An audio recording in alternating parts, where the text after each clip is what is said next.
Bom, O vamos lá. caso 1, ele é no ponto 4? Ponto 4? É, o No livro 3. ainda tá no ponto 3.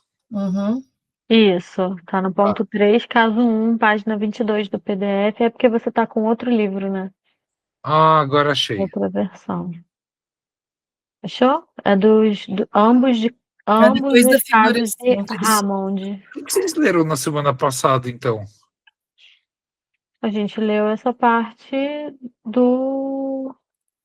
A parte de cima, ele estava retomando um pouco sobre Lichten e Wernicke, sobre não necessariamente a via MB Ah, tá. fosse causar a parafasia, e sobre algumas coisas que a gente conjecturou uma possibilidade de ser o ato falho, por exemplo. Sobre as trocas de palavras que ele estava falando, sobre mater,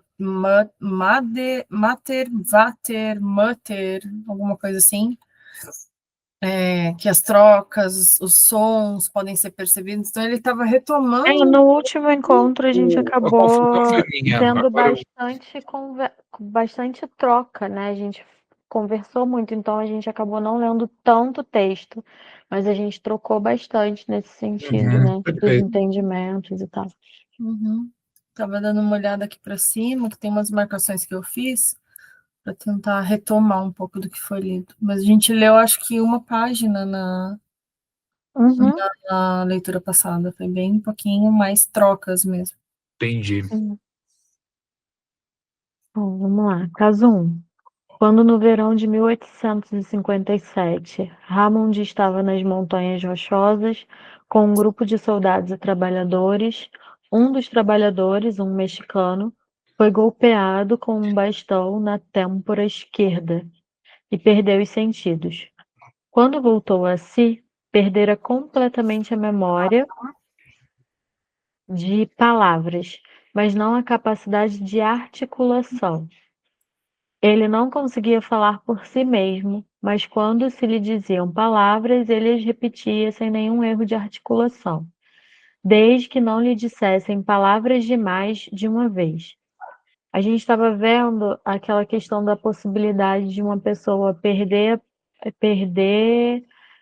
a capacidade de construir um raciocínio, né, de conseguir falar livremente ou de repetir. E aí ele vai trazer dois casos para exemplificar essa questão. Então, esse primeiro, por exemplo, já é isso, né? Ele conseguia repetir, mas ele não conseguia falar espontaneamente. Quando Hammond, por exemplo, lhe perguntou: Como sientes agora? Como você está agora? Ele repetiu: Como cien, e caiu no choro. O doente morreu no dia seguinte e apresentava uma esquimose do tamanho de uma moeda de $0,5 que afetava o lobo frontal esquerdo de sua borda lateral posterior, além de uma disrupção na artéria meníngea média direita. Talvez possamos supor que o exame de Hammond, nesse caso, não tenha sido exaustivo, pois ele acrescenta a observação: Na época, eu não atribuí grande importância ao ferimento no lobo frontal esquerdo. Somente a partir da discussão na Academia Parisiense em 1861, eu me convenci de que a afasia amnésica desse caso advinha desse ferimento. Então, na hora de fazer o exame, né, de verificar, enfim, ele não deu tanta importância para o ferimento em si, só mesmo depois da autópsia, inclusive, né? Só depois em outras discussões que isso veio a calhar. Caso 2. No inverno de 1868 e 69, Hammond viu um homem que, alguns meses antes, durante o trabalho em uma pedreira, havia sofrido um golpe de uma das máquinas no lado esquerdo da cabeça. O doente parecia ser muito inteligente, compreendia tudo que lhe diziam, fazia os esforços mais desesperados para falar, mas nunca conseguia dizer outras palavras além de sim e não. Ramond lhe perguntou: O senhor nasceu na Prússia? Não. Na Baviera? Não. Na Áustria? Não. Na Suíça? Sim, sim, sim. Suíça, Suíça. Nesse momento, ele riu e moveu a mão em todas as direções. Ramond supôs que, naquele acidente, houve um rompimento da cápsula craniana interna e que um fragmento de osso pressionava a terceira circunvolução frontal. Ele recomendou uma trepanação, que é abrir o crânio, né? A qual foi realizada e confirmou seu diagnóstico. Assim que o doente acordou da anestesia, sua fala estava recuperada. E aí tem uma nota de rodapé, 26. A descrição desses dois casos por Ramond não é mais completa do que a que reproduzi. Como, porém, Litchen reconhece o primeiro dos dois casos como afasia motora transcortical. Eu ouso fazer o mesmo para o segundo. Nós vemos, Essa nota de rodapé é do próprio Freud ou dos tradutores, editores? Não tem referenciação, acredito eu, que seja do próprio tradutor. Do tradutor ou do Freud? Eu acho que do tradutor. Tá. Não sei. Porque não tem Eu fico no... referência aqui. É que, em geral, quando é do tradutor, tem N.T, alguma coisa assim, né? Sim, aqui não, aqui é só a numeração. Por isso que eu fico na dúvida, assim, Tá. se é ou não. É porque parece que é o Freud falando, eu interpreto dessa forma, né? Deu essa impressão, Uhum, mas eu fiquei em dúvida, por isso que eu perguntei. sim. Aí na tua não tem nota de rodapé. Tem, deixa eu ver, 53.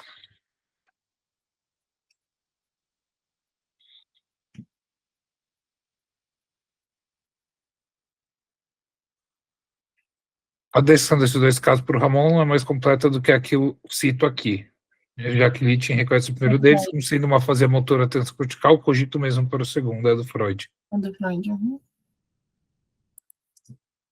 Nós vemos, portanto, que aqui a afasia motora transcortical de Litchen surge por lesões que não têm nada em comum com a interrupção de uma via BM. Ao observarmos esses casos mais de perto, porém, ocorre-me um importante ponto de vista que poderia ser considerado também para outros distúrbios da linguagem. Sabe-se, de maneira geral, que a afasia motora, na grande maioria dos casos, tem o amolecimento como base. Assim, sem dúvida, é uma coincidência considerável que os casos de afasia motora transcortical que mencionei antes invariavelmente refiram-se a lesões de naturezas diferentes, com exceção do caso de Reubner, que apresenta uma lesão sensorial. O próprio Nossa, caso... só uma observação aqui, parece que está dizendo uma coisa ao contrário. É certamente uma coincidência digna de atenção que os casos da assim chamada afasia transcortical anteriormente mencionados remontam, sem exceção, a lesões de outra natureza. Inclusive o caso de Helbner, que apresenta uma lesão sensória. Quando você leu, pareceu que estava colocando que os casos... Lê para mim de novo, remontam sem exceção o quê? Sem exceção a lesões de outra natureza. Inclusive o caso de Helbner, que apresenta uma lesão sensória. Parece que está dizendo o oposto do Ele está que... colocando uma condicional diferente. No livro que você está lendo, na tua tradução, ele está colocando uma condicional que é portanto. Exato. Em conjunto. E aqui ele está falando que é se e se não. Exato. Né? Então, coloca outros, ou seja, exceção, ou seja, trata-se de um caso, mas esse é uma exceção. A leitura que a Vanessa fez pareceu isso. Aqui está o oposto. O sentido é o oposto. Trata-se de não uma exceção, mas um padrão, né? Uhum. De exceção, então. São bem diferentes mesmo. Uhum. Tá. Hum. O próprio caso exemplar de Litchen é de natureza traumática, assim como os dois casos de Hammond. No caso de Magma, tratava-se afinal de um tumor. E aí tem uma nota de rodapé, 27. O caso de afasia motora transcortical ao qual o próprio Litchen se refere, e aí tem Carlos de Kussmann, 49.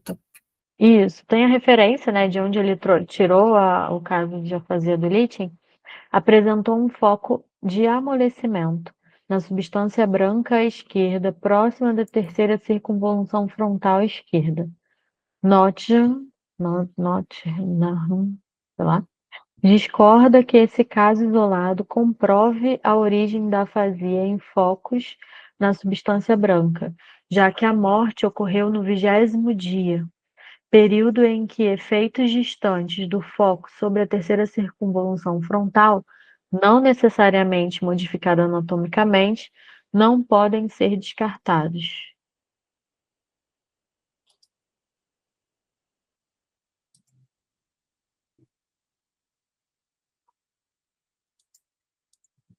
Agora nós sabemos que as partes do cérebro cujo adoecimento se revela por meio de sintomas sempre nos indicam apenas sintomas locais. E fica a nosso cargo adivinhar o diagnóstico a partir de circunstâncias secundárias do caso ou a partir do desenvolvimento da afecção.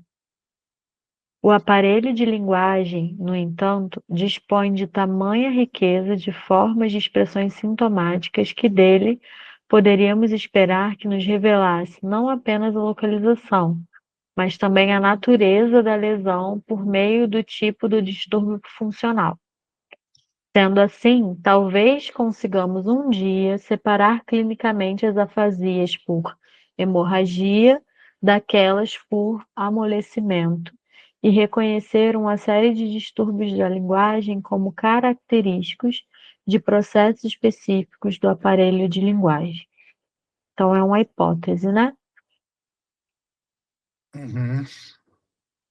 De qualquer forma, para a chamada afasia motora transcortical, pode-se considerar inquestionável que sua existência não comprova em nada a suposição de uma via BM para a fala espontânea. Essa forma de distúrbio da linguagem ocorre devido a lesões das regiões sensíveis da linguagem ou devido a estados patogênicos especiais da região motora, devido aos quais o centro motor da linguagem é lançado em um estado de funcionamento reduzido em relação ao estado normal. Nota de rodapé. Uma compilação de 6 casos etiologicamente estudados de afasia motora transcortical apresenta o seguinte resultado: Litchen, trauma, contusão do córtex em ponto desconhecido. 2. Farge, efeito à distância sobre a região motora por foco de amolecimento contíguo. 3. Eubner, amolecimento na região sensorial. 4. Magnum, tumor que vai até o centro de Broca. 5. Hammond 1, hemorragia traumática acima da área motora. 6. Hammond 2, trauma, inibição na área motora por um fragmento de osso que penetrou na mesma. Então, são várias circunstâncias diferentes, são 6 circunstâncias diferentes nos casos apresentados e que dão, teoricamente, o mesmo resultado, né?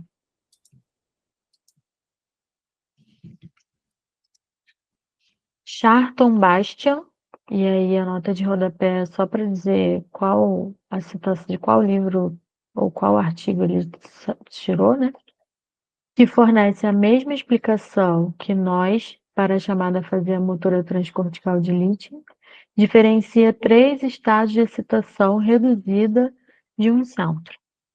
A redução mais leve apresenta-se quando esse centro não reage mais a uma excitação arbitrária, mas ainda reage a uma excitação na forma de associação a partir de outro centro, ou a um estímulo sensível direto. Quando há um dano funcional maior, ocorre apenas uma reação a um estímulo sensível direto.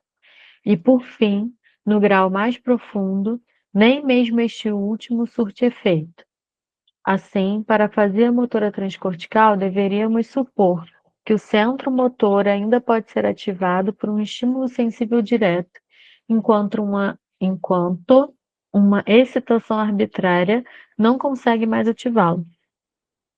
E como esse centro motor sempre é estimulado por associação com o centro sensorial acústico, a origem da mudança na capacidade de estimulação pode estar tanto no centro sensorial quanto no próprio centro motor. Foi até aí? Uhum. Agora percebo que conseguimos explicar uma forma clinicamente observada de distúrbio da linguagem, não pela interrupção localizada de uma via, mas pela suposição de uma modificação do estado funcional. Sendo esse passo tão relevante para toda a conceituação da afasia, repito, para nossa segurança, que fomos obrigados a abandonar a explicação localizatória, porque os resultados de autópsia Reubner-Almond a contradiziam, né? Então, porque justamente por conta daquela citação que está lá na nota de rodapé, né? São coisas distintas em locais, inclusive diferentes, mas que trazem o mesmo resultado. A hipótese pela qual optei, junto com Bastian, me parece uma expressão natural do fato de que a repetição sempre se conserva por mais tempo do que a fala espontânea. Adiante, exporei fatos que também comprovam que a ação associativa de um centro se perde com menos facilidade do que a chamada espontânea. Uma coisa que a gente falou, acho que no nosso último encontro, que é isso, né? Aprender, então, toda nova informação que chega, ela demanda um aprendizado, né? Demanda uma fixação daquele conteúdo. E isso serve também para as palavras. E depois a repetição ela se torna automatizada, né? Como se fosse automática. E talvez aí seja um caminho, pensando mais em questões atuais, né? Uma justificativa, talvez, do porquê, primeiro, por exemplo, no Alzheimer se perde as memórias, né? Ou se perde o aprender informações novas e se lembra de algo que é muito antigo, porque aquilo ali já foi revisto, é como se aquela via de comunicação, ela já foi usada tantas vezes que ela foi automatizada. E o novo, quando a gente faz uma nova estrada, a possibilidade daquela estrada desaparecer, né, usando uma outra referência, é muito maior, por não ter sido usado tantas vezes, né? Não ter fixado aquele caminho, por exemplo. É quase como se as informações novas fossem apagadas sempre e as antigas fossem fossilizadas a ponto de não conseguirem ser apagadas, né? Então, tipo, por mais que se tente apagar, é muito fraco o movimento de apagamento que o Alzheimer faz para essas memórias mais fossilizadas, né? Pensando um pouco nesse lado de escavação até que acontece, né, da memória. Tentando fazer uma aproximação com isso que ele está trazendo do espontâneo ou repetição, né? Uhum. Eu teve um exemplo, não lembro quem que comentou sobre, acho que até eu estava comentando sobre aprender uma nova língua, Uhum. que quando você fica muito tempo sem praticar aquela língua, você acaba, tipo, esquecendo completamente, mas a sua língua materna não. Não pelo fato de você não praticar necessariamente, mas é que basicamente você vai praticar o tempo inteiro, não tem como você deixar de praticar a sua língua materna uma vez que você tenha aprendido, e uma vez que não haja algum tipo de problema, de dificuldade que impeça de você se comunicar, né? A prática ela vai acabar acontecendo, então só vai acontecer uma perda realmente se acontecer um trauma que realmente corte essa via, né? Que foi o caso que ele estava expondo sobre a pressão no crânio, que ao se liberar a pressão, a fala voltou de forma normal, né? Foi restabelecido. Então, acho que é um pouco disso também, assim, de essa fala espontânea acontecer somente se houver uma fixação anterior.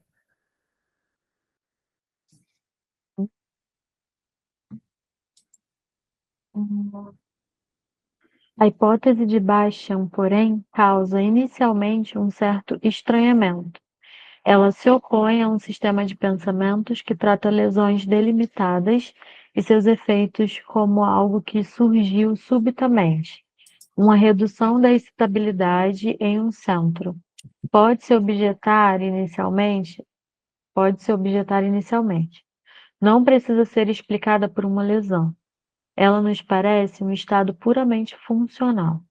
Isso está correto e pode haver estados semelhantes à afasia motora transcortical que tenham surgido como consequência apenas de um dano funcional, sem lesão orgânica.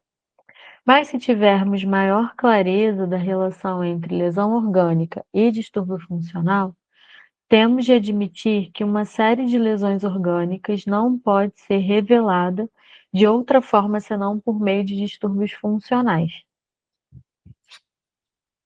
A gente só tem acesso a algo do orgânico através do funcionamento, né?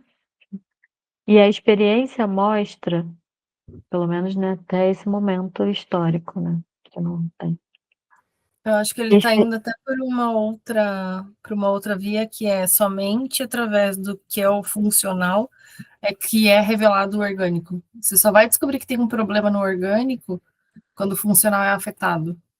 Você não tem um problema funcional, você nem investiga o orgânico.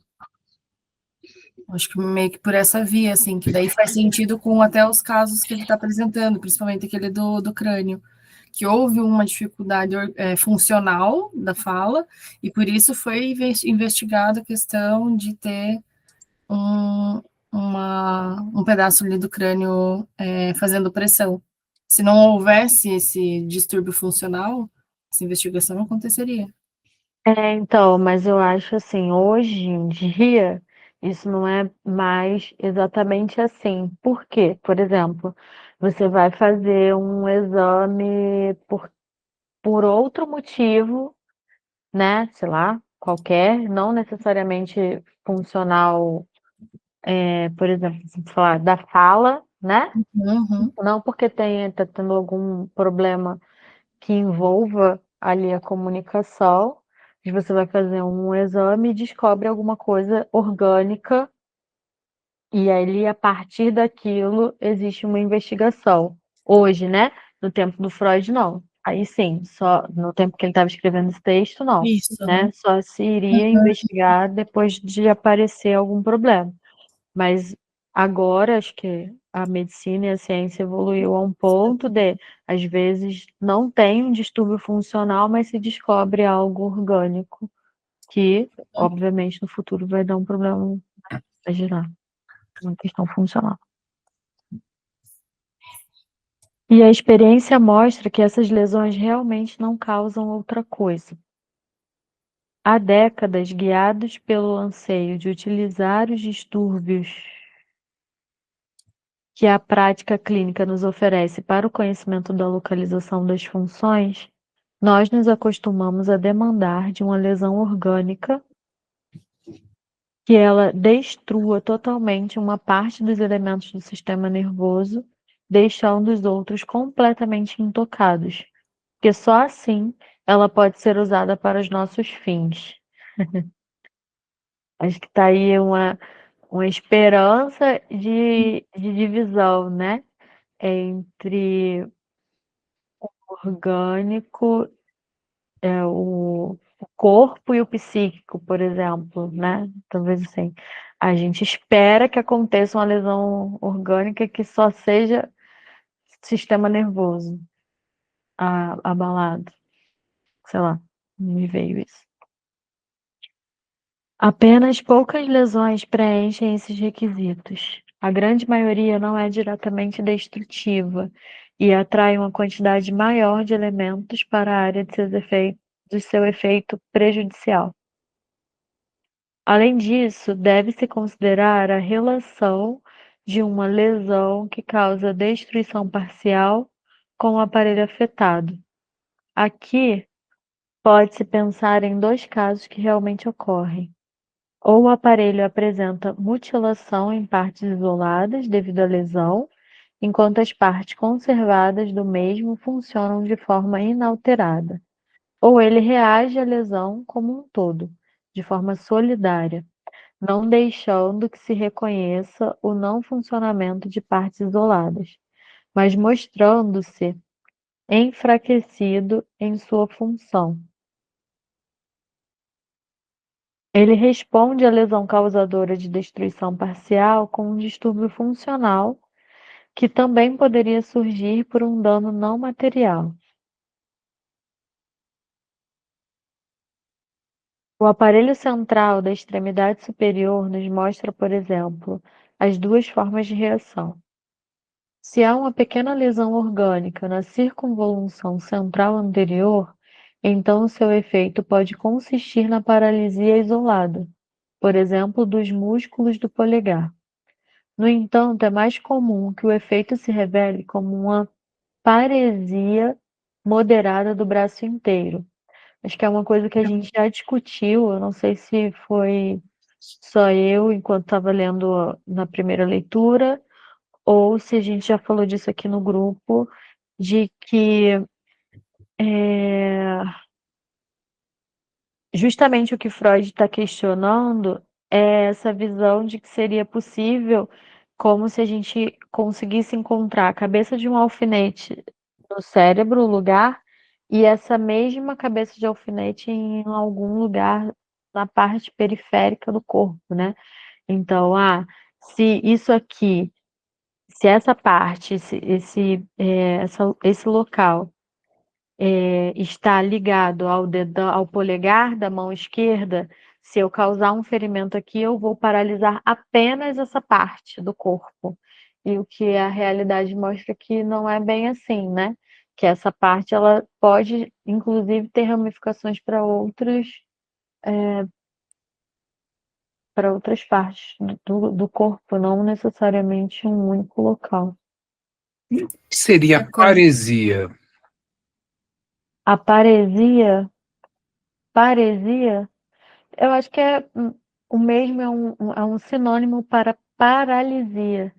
Porque tem parestesia, que é, por exemplo, quando a gente vai dentista, a gente tá anestesiado, a gente fica meio dormente. Então, parestesia é uma certa forma de não sentir, de não ter sensibilidade em uma determinada parte do corpo. Agora, paresia, eu não sei.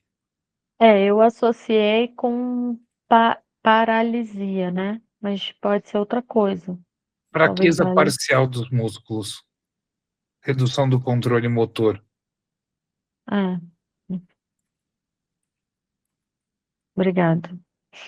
Mas quando eu li, eu fiz essa associação direta.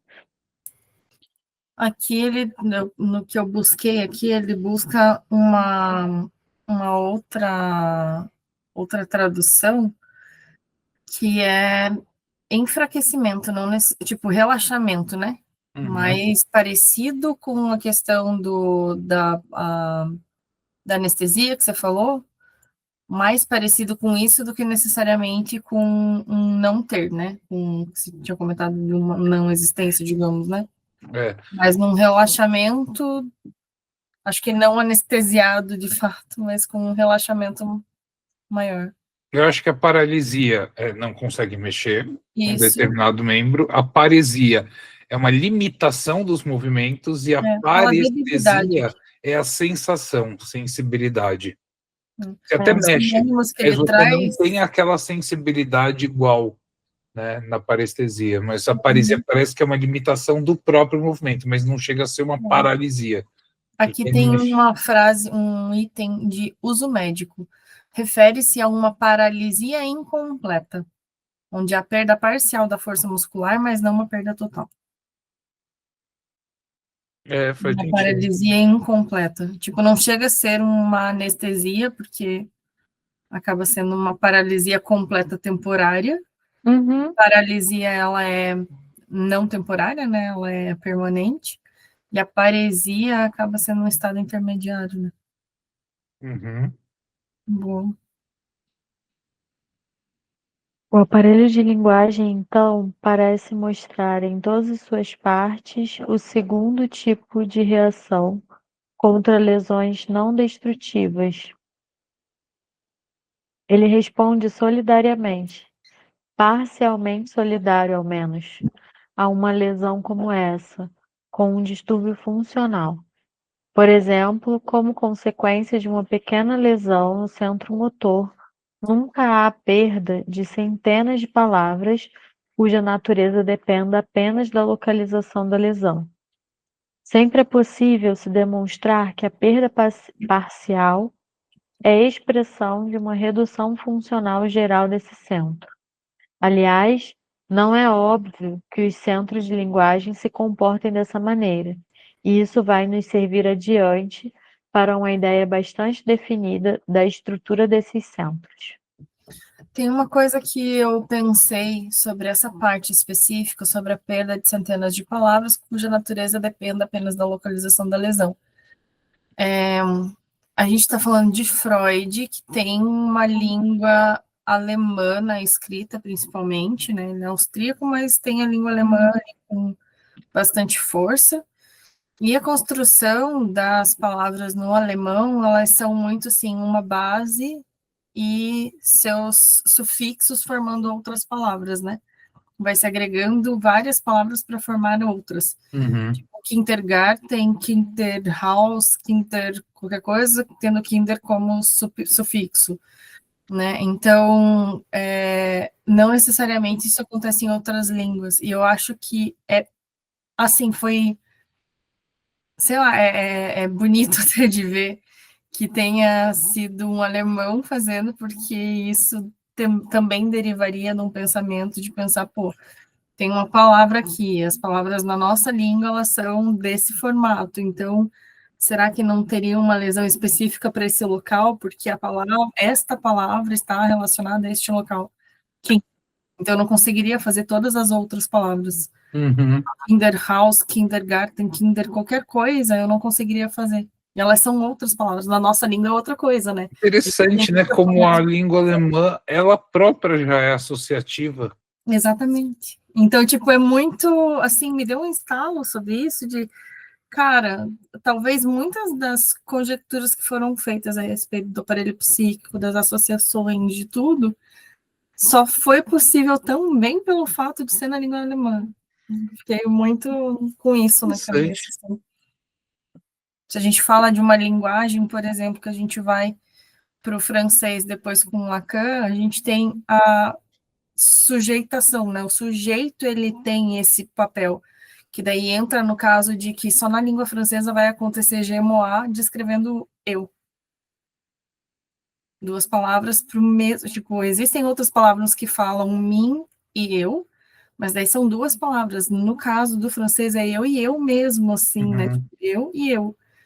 Então, o fato de ser naquelas línguas também ajudou a criar e conceituar aquilo. Que é o que a gente estava falando em outro grupo sobre contexto, né? Faz sentido. Nossa, me deu um boom agora. Eureka. Muito sentido. Antes de interromper esse esclarecimento sobre a afasia motora, eu preciso levantar 2 pontos que podem ser aqui resolvidos da forma mais adequada. Se a afasia motora transcortical é o sintoma de um estado que se localiza entre a norma e a completa inexcitabilidade, então é de se esperar que esse sintoma cesse, no caso da afasia motora, quando a mesma apresenta melhora, ou seja, que afásicos motores aprendam a repetir mais cedo e melhor, antes de voltarem a falar espontaneamente. Eu acredito que um caso de Ogli, e aí não tem Só a nada, citação do livro. permite reconhecer esse caráter. Então, eu acredito que o caso de Ogli permite reconhecer esse caráter. Fora isso, não pude coletar confirmações numerosas de minha expectativa. Posso dizer que a atenção dos observadores não se voltou para essa questão. Além disso, devo ainda considerar uma objeção que certamente todo leitor já pensou consigo mesmo. Se a fala espontânea ocorre pela via BAM, através das imagens acústicas, então toda a afasia sensorial deveria causar a perda da fala espontânea, e não apenas um distúrbio da mesma. Como se pode explicar que no caso da afasia sensorial as pessoas ainda falem tanto, mesmo que não corretamente? Que é aquele caso que ele estava falando que troca as palavras, né? Eu só posso reconhecer a dificuldade e responder fazendo referência a uma outra dificuldade. Há casos de logoplegia,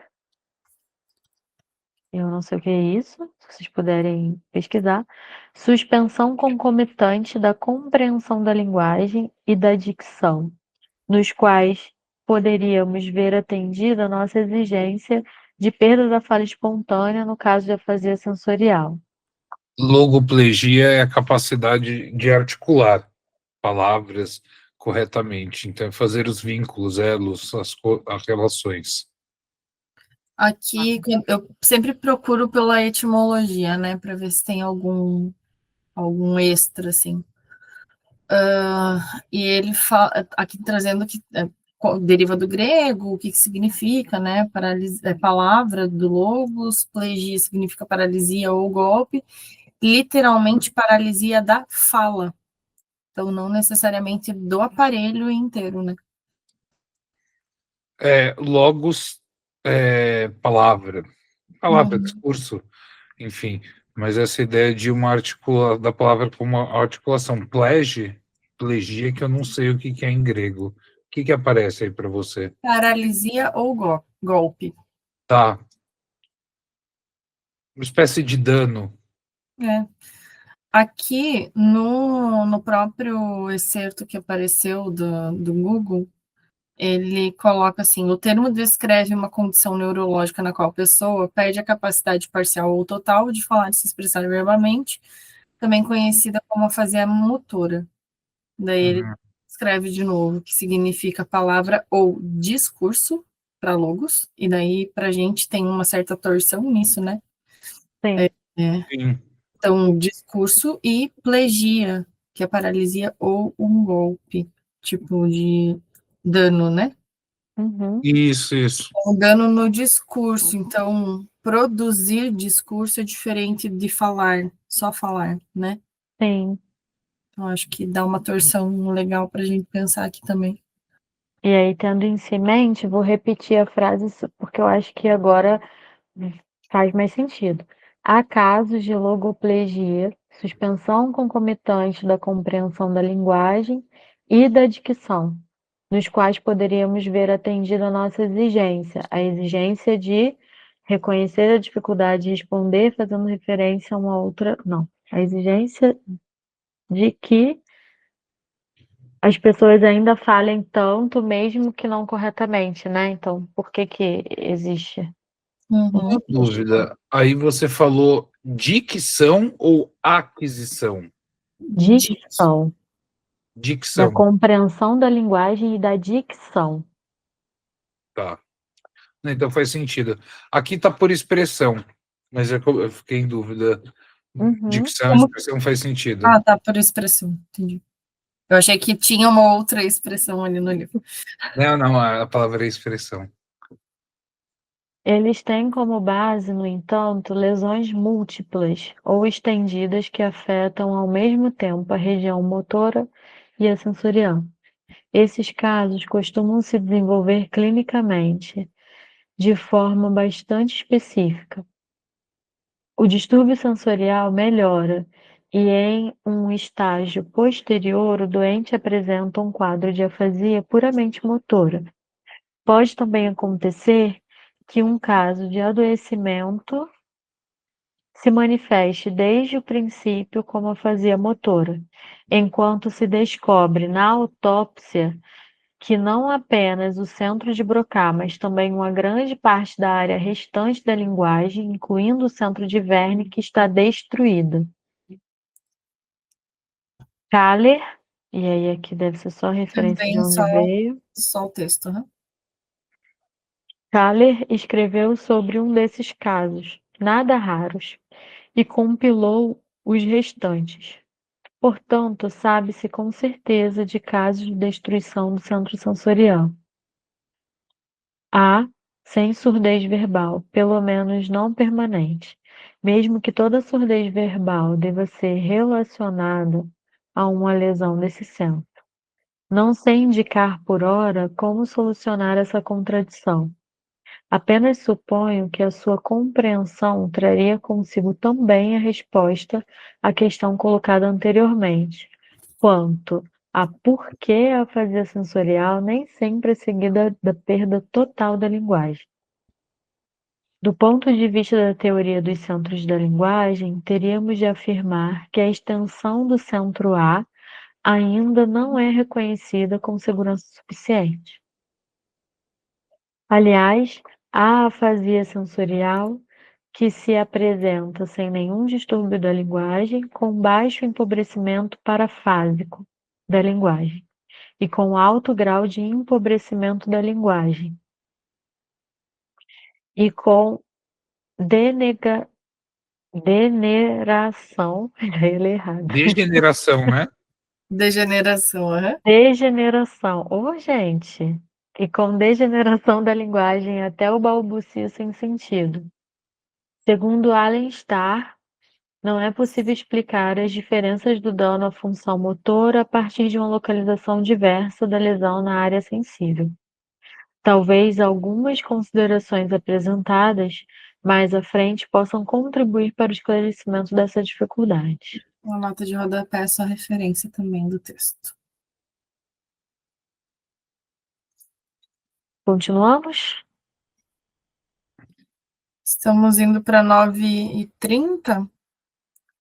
A gente Isso. começou um pouquinho depois, eu acho que dá para a gente fazer essa primeira parte ali, que é praticamente uma página. Mais ou menos concomitantemente àquele trabalho de Littin que forneceu de maneira tão sistemática a explicação localizatória dos distúrbios da linguagem, tomou-se conhecimento de uma comunicação de Grachi, que logo adquiriu notoriedade por ter significado fundamental para a compreensão da afasia. Aliás, sem que muitos tenham, desde então, continuado a desenvolver para a compreensão da afasia. Para a compreensão da afasia, aliás, sem que muitos tenham, desde então, continuado a desenvolver a teoria a partir desses fundamentos. O caso de Grachi não apresentava nenhuma peculiaridade, com exceção de um único ponto. Tratava-se de um homem de 27 anos que, em consequência da queda de uma escada, sofrera uma fratura no crânio, de crânio. Ficara quase totalmente surdo do ouvido direito, perdera o olfato e o paladar, com o olho direito só enxergava os movimentos das mãos, e do lado esquerdo tinha 2/3 de acuidade visual e um campo de visão concentricamente limitado. O nervo facial e o hipoglosso, assim como toda a musculatura corporal do lado direito, estavam parésicos. Além disso, o doente apresentava um distúrbio da linguagem que se manifestou imediatamente após o ferimento na forma de surdez verbal. Na época que Grachi o observou, sua capacidade de falar tinha se recuperado amplamente, e apenas alguns dos restos dos distúrbios mais comuns podiam ser reconhecidos.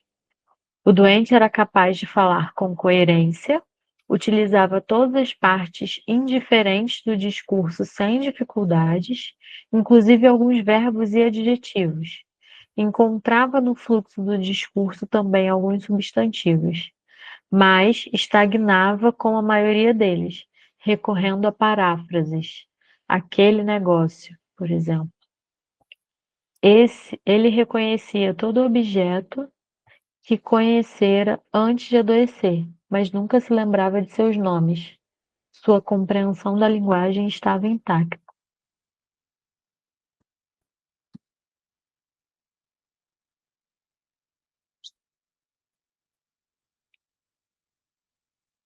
A incapacidade de utilizar substantivo no fluxo do discurso e de nomear objetos reconhecidos é, digamos, um dos sintomas mais comuns da chamada afasia amnésica, a qual foi distinguida por autores mais antigos ao lado da afasia atáxica.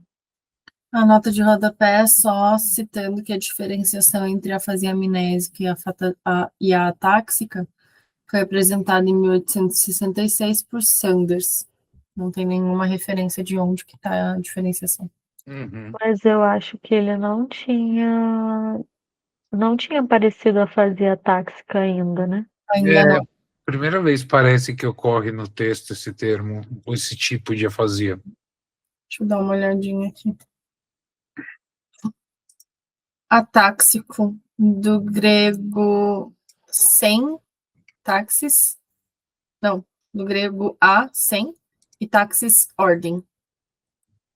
Atáxica é sem ordem, entre aspas, descrevendo a falta de coordenação ou incoordenação de movimentos involuntários que caracterizam a condição neurológica chamada ataxia.